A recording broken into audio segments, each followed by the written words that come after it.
नमस्कार दोस्तों, आपका स्वागत है यूट्यूब चैनल मंडी भाव। और आज मैं दिनेश चंद पाटीदार और दोस्तों इटली के लहसुन के बारे में पूरा विश्लेषण बताएंगे। पिछले वीडियो में मैंने फ्रांस, स्विट्जरलैंड, जर्मनी और नीदरलैंड के बारे में बताया था। तो जानेंगे इटली में क्या स्थिति है। तो इटालियन लहसुन के लिए एक अच्छा समय नहीं है, क्योंकि इटली के एक जो ऑपरेटर है उन्होंने दावा किया कि स्पेनिश लहसुन से कड़ी प्रतिस्पर्धा में ग्रस्त हैं, जिसकी लागत कम है। इसके अलावा ऑपरेटरों का दावा है कि स्पेनिश लहसुन के कई बैच इटली में आते हैं और फिर उन्हें इतावली के रूप में बेचा जाता है, जिससे अनुचित प्रतिस्पर्धा होती है। उत्पादकों को उनके सभी खर्चों को कवर करने के लिए पर्याप्त प्रति किलोग्राम मूल्य नहीं मिला। इसलिए यह बहुत संभावना है कि आने वाले महीनों में कटाई की जा रहे हेक्टेयर हाल के वर्षों के औसत से कम होगी। वर्तमान में बाजार में मात्रा पिछले वर्षों के अनुरूप है, लेकिन अगले सीजन से विदेशी लहसुन की अधिक उपस्थिति की आशंका है। ऑपरेटर बताते हैं कि वे खुदरा विक्रेताओं ने कीमतों में वृद्धि की है, जो सुखाने वालों की उच्च लागत को कवर करने की कोशिश कर रहे हैं। इसके साथ ही निर्यात के संबंध में इटली के दक्षिण के एक व्यापारी ने पुष्टि की कि पिछले सीजन की प्रतिष्ठित लहसुन की काफ़ी मात्रा अभी भी उपलब्ध है। मुख्य रूप से चीन और स्पेन से कीमतें काफ़ी कम बनी हुई हैं और पूरे यूरोप में नए लहसुन की कटाई होने तक 90 दिन, विशेष रूप से भारत में स्पेन, इटली और फ्रांस, ऐसा लगता है कि नया अभियान कमज़ोर कीमतों और कम मांग की विशेषता होगी। इटली में घरेलू उत्पादन ने अच्छा प्रदर्शन किया और आयातित उपज की तुलना में बेहतर कीमत प्राप्त की है। मौसम अब तक सबसे अच्छा नहीं रहा है, इसलिए प्रतिष्ठित पैदावार और गुणवत्ता के बारे में चिंतित भी हैं। तो इसके साथ ही ऐसे अन्य कहीं जो खेती की लागत पर प्रभाव डालेंगे, जो व्यापारी इस बात पर भी जोर दे रहे हैं कि नई फसल से जो ताज़ा मिस्र का लहसुन भी इतावली बाज़ारों में आ रहा है। इसके साथ ही जीएफ के कंज्यूमर पैनल के आंकड़ों के अनुसार जनवरी 2023 को समाप्त हुए पिछले 12 महीनों में 55.2% इतावली परिवारों द्वारा लहसुन की खरीदारी की गई थी। जैविक खंड समय के साथ एक प्रासंगिक खरीद चालक साबित नहीं हुआ है। तो ये थी दोस्तों इटली के संबंधित लहसुन की पूरी रिपोर्ट। इटली में जो लहसुन है वो बाहर का लहसुन ज़्यादा आ रहा है, जिससे इटली वासियों को प्रतिस्पर्धा करनी पड़ रही है और वहाँ पर लहसुन का भाव कम देखने को मिला है। अब बात करते हैं तो स्पेन की। तो स्पेनिश लहसुन के उच्च स्टॉक और धीमी बिक्री अभी भी देखने को मिल रही है। तो इसकी स्पेन जो लहसुन है स्टॉक पिछले साल की तुलना में इस अवधि में अधिक है, और जो मूल्य हैं यूरोपीय बाजार दोनों में धीमी बिक्री के कारण स्पेनिश लहसुन की कीमतें वर्ष के इस समय के लिए औसत हैं और वे उत्पादन लागत वृद्धि को मुश्किल से कवर करते हैं। ऐसी स्थिति में मांग मुख्य कारण यह है कि मध्य और पूर्वी यूरोप के साथ ही यूके, मिस्र जैसे तीसरे देशों से अधिक लहसुन आयात कर रहे हैं। तो उपभोक्ताओं के लिए उत्पाद को सस्ता करने के लिए कम कीमतों की तलाश कर रहे हैं, क्योंकि उनका दावा है कि मुद्रास्फीति प्रभावित हो रही है और उपभोग की प्रवृत्ति। इसी बीच स्पेनिश लहसुन अमेरिकी बाजार में अपनी पकड़ बनाता जा रहा है, जो इसकी गुणवत्ता और खाद्य सुरक्षा प्रमाणम की सराहना करता है। स्पेनिश लहसुन निर्यात के लिए तीसरा सबसे बड़ा बाजार बन चुका है। तो ये थी स्पेन के लहसुन की रिपोर्ट दोस्तों। इसके साथ ये बात करेंगे मिस्र के लहसुन की। तो मिस्र में क्या स्थिति है। मिस्र जो है मजबूत मांग है, लेकिन लहसुन कम मात्रा में है। इस साल लहसुन की मात्रा पिछले साल की तुलना में लगभग 20% कम रही है। ताज़ा हरे लहसुन की भारी मांग है और मिस्र के निर्यातकों के लिए बाजार अनुकूल नज़र आ रहा है। इस साल लहसुन प्रायोजकों के लिए आसान है कि सूखे लहसुन की मांग पहले से ही है, लेकिन पीक सीजन मई के अंत तक शुरू हो जाएगा। ताज़ा लहसुन का मुख्य बाजार यूरोप है और सूखे लहसुन के लिए थाईलैंड, फ्रांस, दक्षिण अफ्रीका, स्पेन और अन्य बाज़ारों सहित दुनिया भर में बाजार हैं। अब बात करता है दोस्तों मेन जो चीन है। चीन की बात करते हैं। चीन में लहसुन सबसे ज़्यादा उत्पादन होता है। विश्व में सबसे ज़्यादा लहसुन चीन में उत्पादन होता है। तो नई फसल के साथ पिछले सीजन के स्टॉक का विपणन। अंतर्राष्ट्रीय व्यापार यह देख रहे हैं कि पिछले सीजन के लहसुन की काफ़ी मात्रा अभी भी बाजार में उपलब्ध है, मुख्य रूप से चीन से। पिछले साल से संग्रहित लहसुन अभी भी कम कीमतों पर बाजार में उपलब्ध हैं। इन कीमतों में गिरावट जारी रहने की संभावना है।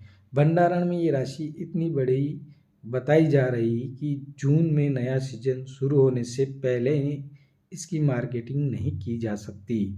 एक चीनी लहसुन उत्पादक और निर्यातक के साथ बात करते हुए पिछले साल की इसी अवधि की तुलना में फरवरी में निर्यात कीमतों में 30% से अधिक की गिरावट आई है। निर्यात मूल्य अब 4,500 RMB प्रति टन से नीचे हैं। निर्यात की मात्रा में काफ़ी वृद्धि देखी जा रही है और पिछले साल के मौसम की तुलना में चीन में कोविड-19 प्रतिबंध को भी रद्द कर दिया गया है। कंटेनर की कीमतों को कम किया जा रहा है और निर्यात बंदरगाहों पर देरी को हाल ही किया जा रहा है। भरोसा है कि अगर मांग समान रूप से बनी रही तो कुछ हफ्तों में लहसुन की कीमतें फिर से बढ़ने लगेगी। तो दोस्तों ये थी चीन की विशेष करके रिपोर्ट, जहां पर लहसुन अभी भी पिछले साल का चल रहा है और वहां पर जो लहसुन दोस्तों निकलेगा वो पीक सीजन जून में चलेगी। जून के महीने में वहां पर तेज गति से लहसुन निकलता है। तब तक जो पुराना लहसुन है वो विश्व के बाजार में सप्लाई कर रहा है और निर्यात भी कर रहा है। तो ऐसी स्थिति चीन की अभी बनी हुई है। अब मैं बता दूं दोस्तों आपको, दक्षिण अफ्रीका के लहसुन के लिए मुश्किल मौसम है, यानी कि दक्षिण अफ्रीका लहसुन का एक शुद्ध आयातक बना हुआ है। एंटी डंपिंग टैरिफ के साथ ही प्रीमियम चीनी लहसुन उस कीमत पर उठता है जिसका स्थानीय लहसुन उत्पादक मुकाबला नहीं कर सकते। स्थानीय लहसुन का मौसम कठिन था। उच्च वर्षा का तीसरा वर्ष एक लहसुन उत्पादक का कहना है कि यह बढ़ रहा होता तो यह सूख जाता और जब आप कटाई करना चाहते हैं तो यह गीला हो जाता है। तो प्रारंभिक रूप से शुष्क क्षेत्रों जैसे करू में उच्च आर्द्रता के कारण कटाई के बाद की समस्याएं पैदा हुई हैं। तो लहसुन दक्षिण अफ्रीका के व्यापक क्षेत्रों में उगाया जाता है। कुछ क्षेत्रों में बारिश से बुआई में देरी हुई, बारिश से फसल रुक गई या बल्बों को ठीक करना पड़ा तो नमी थी। नतीजा ग्रेड 3 लहसुन की अधिक आपूर्ति और स्थानीय श्रेणी 1 लहसुन की कमी थी। एक लहसुन व्यापारी ये बताता है कि चीन से आयात सामान्य से अधिक समय तक रहा है, जबकि अर्जेंटीना से आयात सामान्य से पहले शुरू होगा। अर्जेंटीना का लहसुन चीनी लहसुन की तुलना में अधिक महंगा है, लेकिन फिर भी अधिकांश दक्षिण अफ्रीका लहसुन उत्पादकों की तुलना में कम महंगा है। तो देश के उत्तर में उत्पादन भी लहसुन उगाते हैं जो ज़्यादातर मोज़म्बिक जाते हैं, जिसका व्यंजन भी पुर्तगाली व्यंजनों से संबंधित है। मोज़ाम्बिक के खरीदार एक बाजार एजेंट ने बताया कि स्वाद के कारणों के लिए कई छोटे लौंग वाले छोटे बल्ब पसंद करते हैं। स्पेन और अर्जेंटीना जैसे देशों के विपरीत, जिसके पास लहसुन विपणन घरेलू बाजार जो स्थानीय लहसुन उद्योगों को अलग रखते हैं, तो दक्षिण अफ्रीका के लहसुन उत्पादकों के पास घरेलू बाजार बहुत ही मजबूत गढ़ नहीं है और कुछ दक्षिण अफ्रीका खुदरा विक्रेता साल भर आयातित लहसुन की पेशकश करते रहते हैं। तो कई लोगों के साथ बड़े बल्बों का चयन भी करते हैं। तो बाजार मूल्य अब से जून तक बढ़ेगा और इस अवधि के लिए संग्रहित लहसुन को रोक कर रखा जाएगा। लहसुन अब औसतन 41.86 प्रति केजी यानी कि 2.13 यूरो अभी वहाँ का रेट है। अब बात करते हैं दोस्तों उत्तरी अमेरिका की। तो उत्तरी अमेरिका बाजार में लहसुन की बहुतायत है, मतलब अत्यधिक लहसुन है, यानी कि विशेष रूप से अर्जेंटीना और पेरू से आ रही है। एक शिपर का जो कहना है, जो आयातक हैं, उन्होंने जहाँ तक लहसुन की आपूर्ति की बात कही है, तो उत्पादकों को नया चीन बनने के बारे में सावधान रहना चाहिए। ये यानी कि एक अच्छा विचार है, क्योंकि चीन में कच्चा माल पूरे साल 0.13 प्रति पाउंड यानी कि $0.29 प्रति किलोग्राम से कम रहा है, जिससे सुधार के कोई संकेत नहीं है। तो चीन में भंडारण में 2.4 मिलियन टन से अधिक लहसुन है और नई फसल कुछ ही महीने दूर है। यह 1 लाख कंटेनरों के बराबर हैं, इसलिए उन्हें 16 सप्ताह में 6,000 से अधिक कंटेनरों को स्थानांतरित करने की आवश्यकता है, जो असंभव है। अगर वे कहते हैं कि चीन जून में एक साल 2022 और 2023 फसल वर्ष का विपणन करेगा। इसी बीच दक्षिणी गोलार्ध की आपूर्ति बाजार पर हावी हो रही है और अर्जेंटीना और पेरू उनकी फसल से बचा हुआ कोई भी लहसुन व्यापारी को भेजा जा रहा है। तो चीन का उत्पादन विश्व बाजार को प्रभावित करता है, इसलिए यह तथ्य है कि अत्यधिक आपूर्ति उत्पादन में आने वाले अन्य क्षेत्रों को प्रभावित करती है। कैलिफोर्निया सीजन के अंत के करीब हैं और कैलिफोर्निया उत्पादन के लिए मजबूत घरेलू मांग है। यह चीन से ओवर सप्लाई मुद्दों से कम प्रभावित होगा। यानी कि जहाँ तक मांग की बात है तो यह नरम है और कंपनियाँ जो हैं सामान्य रूप से लहसुन के कारोबार में नहीं और कुछ कर रही हैं। क्या लहसुन खरीद सकते हैं, क्योंकि इस लहसुन का जो अधिकांश भाग सीजन में बहुत देर से भेजा गया था। अंकुरण एक मुद्दा होगा, इसलिए खरीदार सावधान रहें और इस तरह की अटकलें और ख़राब गुणवत्ता वाली कीमतों पर दबाव डालती हैं।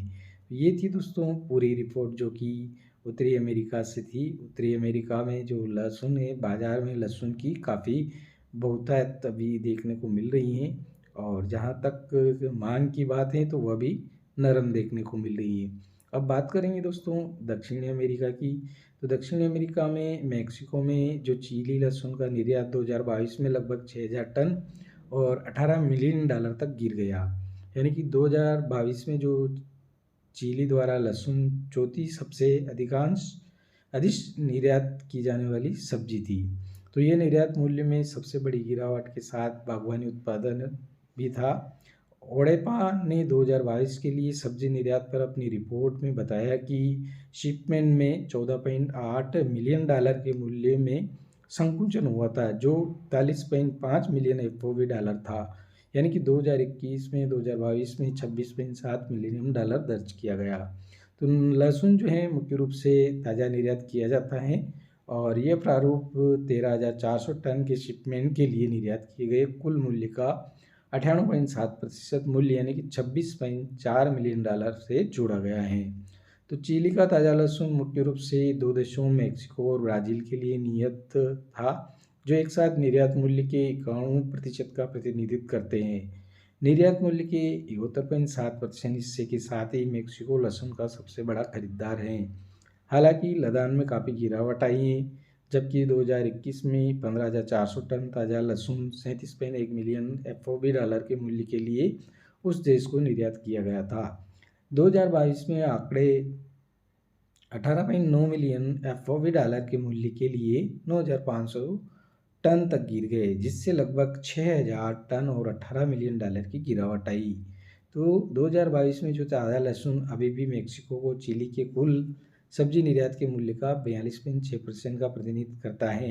एक ऐसा देश जहां इसकी खेती कम नहीं है। इस वर्ष के लिए अनुमान है कि देश में लगभग 7,111 हेक्टेयर में खेती की जाएगी, जिससे में 95,700 टन से अधिक का उत्पादन किया जाएगा। इसके विपरीत ब्राज़ील को ताज़ा लहसुन का निर्यात 2,800 टन अधिक लहसुन के शिपमेंट के साथ बढ़ा है और 4.5 मिलियन एफओबी डॉलर की वृद्धि दर्ज की गई है। अब तक 2023 में आंकड़े पहले ही देख चुके हैं कि लहसुन का निर्यात कुल 8.7 मिलियन एफओबी डॉलर हो चुका है।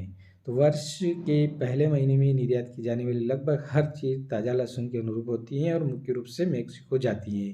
हालांकि ओडेपा के अनुसार मूल्य और मात्रा दोनों में निर्यात में नई गिरावट आई है, लेकिन अमेरिका के अधिकांश अन्य देश वर्तमान में फसल के मौसम के बीच में हैं और वर्तमान में पेरू से लहसुन की मजबूत उपलब्धता है। वहाँ आपूर्तिकर्ता खुदरा तैयार आस्तीन वाले लहसुन के साथ सुंदर गुणवत्ता वाले लहसुन का वर्णन करते हैं। पेरू विपणन लहसुन अब से मई तक उपलब्ध होने की उम्मीद है और अर्जेंटीना के साथ कार्यक्रम भी जल्दी शुरू होने चाहिए, जिससे बाद लैटिन अमेरिका बाजार मेक्सिको जैविक मौसम की ओर रुख करेगा। मेक्सिको से जैविक लहसुन मई जून में शुरू होने की भविष्यवाणी की गई है। तो इसके साथ ही अमेरिका से लहसुन की पेशकश करने वाले अमेरिका के एक निर्यातक हैं, उन्होंने बताया है कि बहुत प्रतिशत प्रति मूल्य निर्धारण है, जो केवल एक प्रारंभिक प्रस्ताव नहीं, यह खुदरा विक्रेताओं के लिए एक स्थिर मूल्य है जो हम प्रदान करते हैं। तो कोलंबिया, पनामा, अन्य लैटिन अमेरिका देशों को लहसुन बेचने वाले चीनी कंपनियों के कई प्रस्ताव भी मिल चुके हैं। तो ये था दोस्तों वैश्विक बाजार अवलोकन लहसुन का, जो कि पूरी रिपोर्ट मैंने इसमें बताई है। दक्षिण अमेरिका, उत्तरी अमेरिका और इसके साथ ही दक्षिण अफ्रीका, चीन, मिस्र, स्पेन, इन सभी देशों के लहसुन की पूरी रिपोर्ट, जो कि क्या स्थिति चल रही है उसके बारे में बताइए। अगले हफ्ते दोस्तों मैं आपका पूरा वैश्विक प्याज का बाज़ार का अवलोकन दिखाऊँगा, जो कि मेरा वैश्विक बाज़ार अवलोकन सर्वे अभी वर्तमान समय में चल रहा है। जैसे ही रिपोर्ट पूर्ण होती है, मैं आपको प्याज का भी पूरा वैश्विक अवलोकन रिपोर्ट वीडियो के द्वारा आप तक पहुंचाने की पूरी कोशिश करूंगा। दोस्तों, वीडियो पसंद आए तो चैनल को सब्सक्राइब कर दें, बेल आइकन का पर प्रेस कर दें। धन्यवाद।